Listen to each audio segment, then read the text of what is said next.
Podcast, part of the Locked On Podcast Network. Your team every day.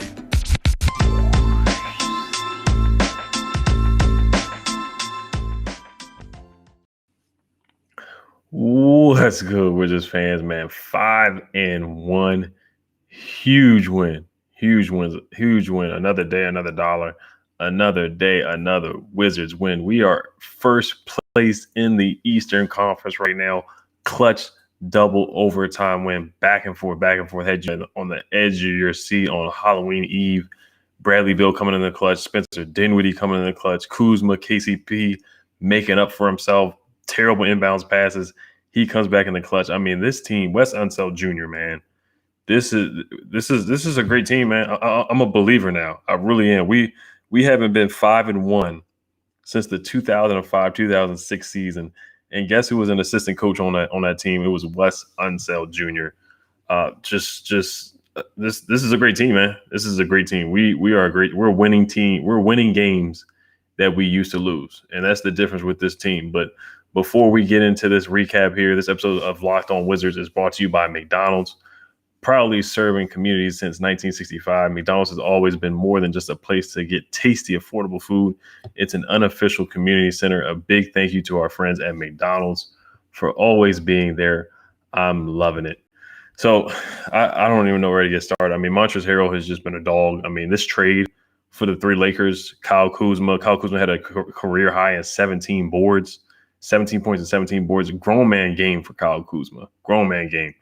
Montrezl Harrell, 20 points and 14 boards. Three double-doubles in a row. Bradley Beal stepped up big time. He had a solid shooting game. Every time Al Horford was put on Bradley Beal, Al Horford was on skates. I love that matchup every time. Bradley Beal did come in the clutch and went downhill and scored. And then how about that Montrezl Harrell half-court shot, that half-court heave? That was just a great shot. Montrezl Harrell for president, man. I'm telling you, he should be the mayor of D.C. This man is going to get his jersey hung up in the rafters after this season. That's just how great Montrezl Harrell has been so far this year. I mean, he's just been an unsung hero. He really is the heart and soul of this team. But there were some good things and bad things from this game. Now, Spencer Dinwiddie, he did miss that free throw. He did make up for it. This game, in my opinion, never should have went to overtime, but we persevered. You know, when it went to overtime, the Celtics went up by 6. They were up, I want to say 109, 103. Then we rallied back and tied it 109, 109. Shout out to Denny Avdia with that block, man, and shout out to Wes Unseld Jr. challenging that play too, because I clearly saw that was a block. It was clearly a block. Now he might have hit his arm just a little bit, but at the same time, that's a basketball play. That's a basketball move. I don't see how he would not have been able to make a little bit of contact with his arm, because he hit the basketball and blocked the shot. Clearly was a block, in my opinion. You get to the numbers. The Wizards' defense against the Celtics, defending the three. The Celtics were abysmal for the three. They started out the game at 1 for 21 from the 3-point line. They finished up 2 for 26 from the three. 2 for 26. Jason Tatum had a rough shooting night, 10 for 32 from the field. We own the Celtics, 2-0 against the Celtics so far this season, 5-1, number 1 in the Eastern Conference. Jaylen Brown had a heck of a game. I mean, he was balling. He really was. Jaylen Brown had a lot of shots, and he missed a wide open layup down the stretch in the second overtime, where the ball just he hit the front of the rim with the wide open layup, and that was clutch for us. That was clutch. Dinwiddie with the clutch floater down the stretch too. I kind of want to read the play-by-play just to show how we finished that game and how back and forth it was toward down the end of the stretch. Now, KCP with that clutch steal at the end of the game, that was super clutch from him. But I am scarred, because there's a lot of times where we have allowed teams to hit threes while we're up by 3 instead of just fouling, where you just foul them.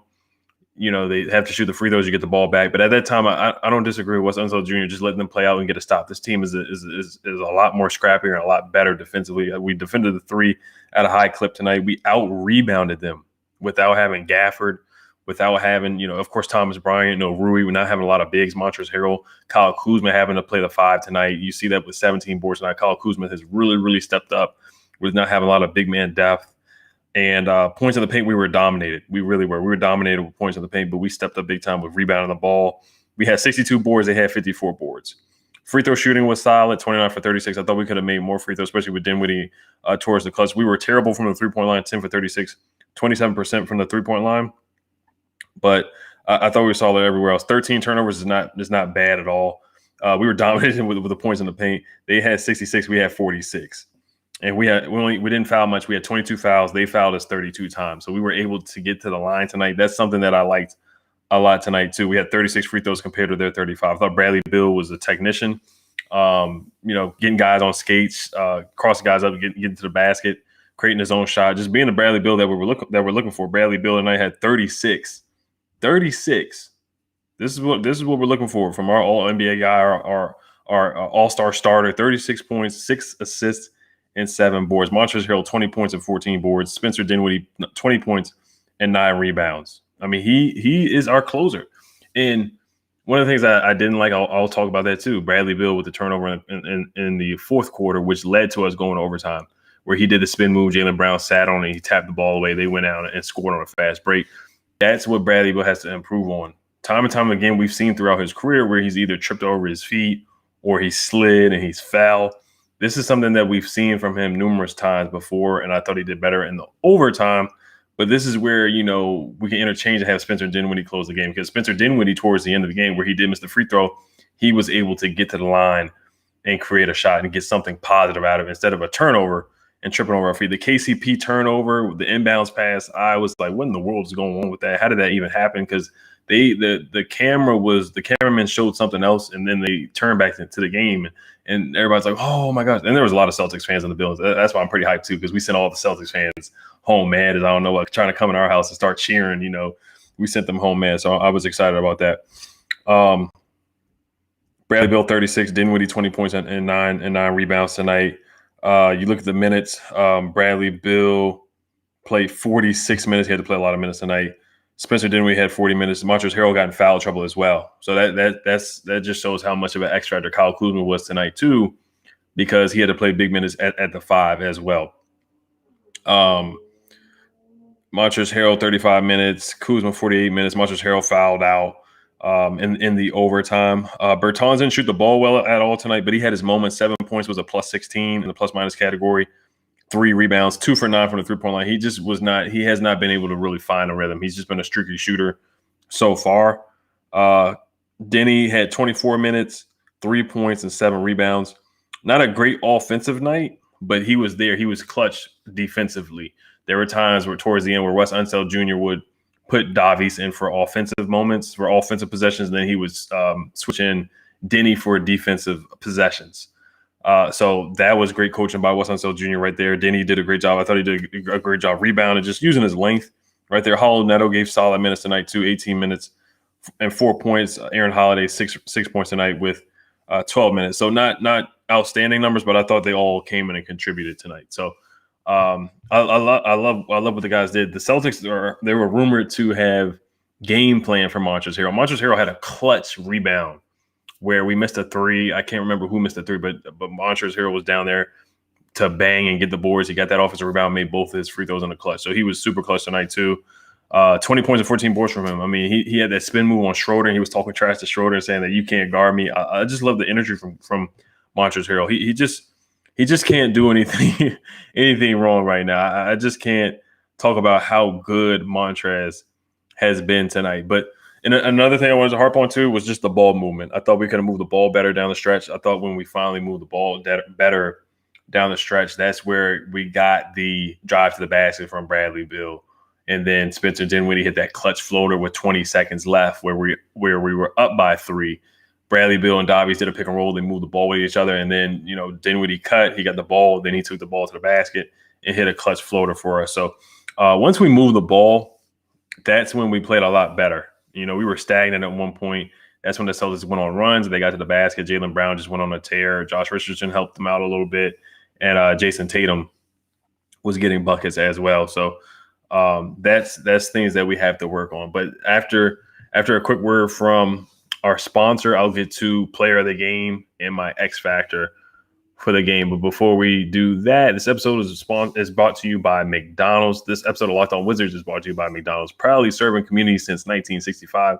McDonald's has always been more than just a place to get tasty, affordable food. It's a place where friends and family can come to reconnect, a place where classmates can meet up for a study group knowing they'll have dependable Wi-Fi and endless supplies of French fries and McFlurries.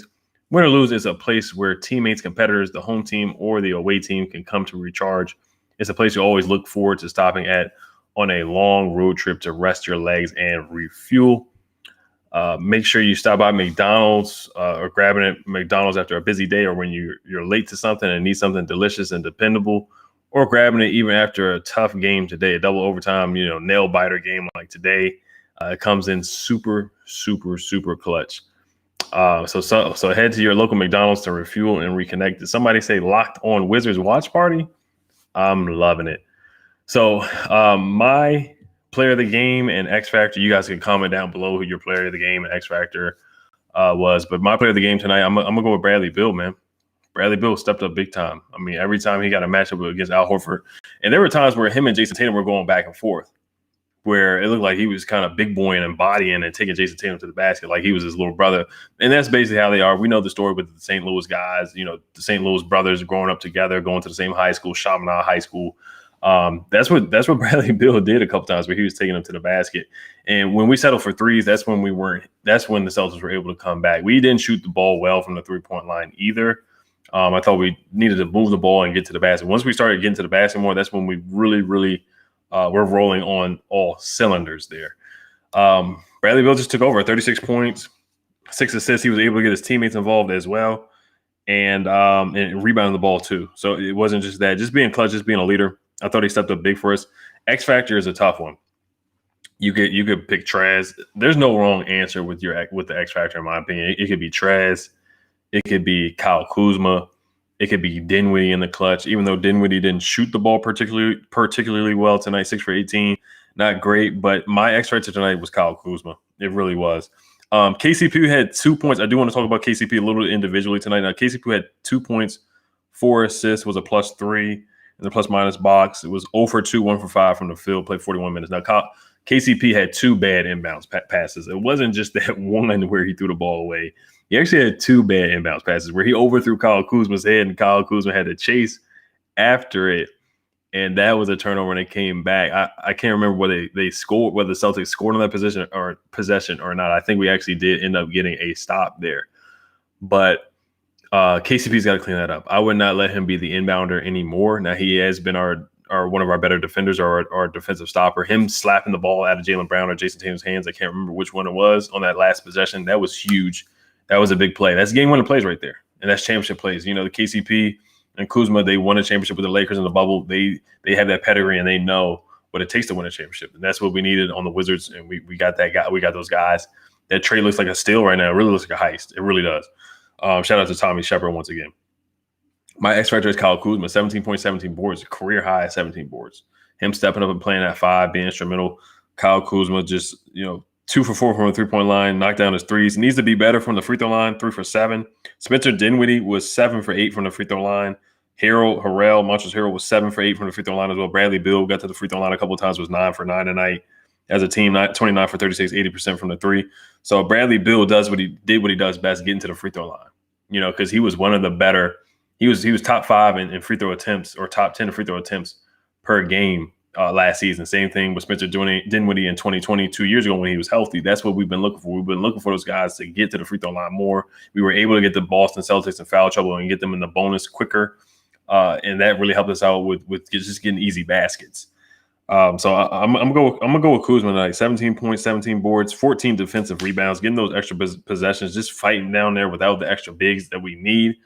I gotta give it to Kuzma, man. All the scrutiny that he got with the Lakers, and he's really stepped up big time for the Washington Wizards. So I'm just happy for Kuz, man. He's averaging a double-double right now, too. And he's like top 10, top 5 in rebounding so far. Yeah, he's averaging 15 points and 10 boards a game. He's tied with 12th in the NBA with rebounds right now. So he's averaging a double-double right now. The guy, he's been an unsung hero. He's been an X factor for the Washington Wizards tonight, too. So we play the Hawks next again. And this will be another measuring stick. These are playoff teams that we're playing against. These are teams that we're going to have to see to make the playoffs. The Celtics are capable of making the playoffs. You saw the Hawks make the Eastern Conference Finals last year. So we're beating legitimate teams. We're not just beating, bottom of the barrel teams. These are legitimate teams. We're winning games that in the previous years we end up on the short end on those games. We really do. So I love what I saw, man. Wes Unseld Jr. 5-1. We got to keep the momentum going. Kuzma, man, playing his butt off. Montrezl Harrell, he deserves a key to the city. He really does. He deserves it because the energy he's bringing is unmatched, and just for the culture, man, it's really unmatched. I mean, we talked about it before the season. Him and Bradley Beal said the Wizards have been overlooked. We know why, because we haven't been consistently winning games. You know, and they were like, we're the Wizards, bro. We always get overlooked. But if you don't want to be overlooked, you start winning games. You start changing the culture that way, and that's what Montrezl Harrell has preached. Before the season started, Montrezl Harrell led a players-only meeting, and people were like, "Oh no, this is a concern." When we always have players-only meetings during the middle of the season, you know, Gortat and John Wall, you know, not getting along or whatever happened with that. You know, we had a players-only meeting when that happened. Then we had a players-only meeting last year with Russell Westbrook, telling guys their assignments and their roles. But no, Trez was like, man, let's have this players-only meeting now. Let's get this out the way. And I love the chemistry with Bradley Beal and Montrezl Harrell, man. They're pick and roll, man. I see them out there. I may be overacting, but I'm like Shaq and Kobe. The way they be playing, the way they were dunking against the Hawks, their pick and roll is virtually unstoppable. It really is. Every time it's a Bradley Beal bucket or it's a Montrezl Harrell dunk or a layup, it's just a tough bucket after tough bucket after tough bucket. And these guys playing hard. The sky's the limit. It really is, man. It really is. And I love the energy. There's just something different about this team, man. I'm starting to get bullish on this roster. Like I said, the 34.5, man, smash that 34.5 because they're definitely going to win. They're definitely winning over 41. I'm going to be bullish now. I see them winning at least 45 games. I'm serious now. And I'm usually cautiously optimistic. But this team is winning 45. I'm just going to relax right now. I'm going to stay humble, like I said in the last video. But this team, man, I'm telling you, we're first in it's only 6 games, but the way that Wes is making adjustments and getting guys to buy in defensively and closing out on the 3-point line, we're doing a great job defending threes right now. Look awful in preseason, but you see how the guys are playing the rotation. He's getting guys involved, and we'll see how it is when Rui comes back. We'll see how it is when Thomas Bryant comes back. But man, I'm excited, man. We played the Hawks on Monday night, and we'll see what happens, man. Trae Young again. It's gonna be another tough test. So the Wizards have been up to the task and up to the call. But like I said, Bradley Beal was player of the game tonight, and Harrell was the X factor. So, all right, you guys let me know what you guys think, man. Hell to the Wizards. And I'm just enjoying this. Is good basketball, man. It's good basketball. And I just want you guys to make sure you guys check out the Locked On Fantasy Basketball. Make your second listen, Locked On Fantasy Basketball. Josh Lloyd hosts the #1 daily fantasy basketball show on the planet. It's free and available on all platforms. Dialante could not be here tonight. He was under the weather, but I know he definitely wanted to be on tonight. So he'll be on tomorrow night. We're going to recap the game and get his thoughts on the game. All right, you guys. Hail to the Wizards. Peace.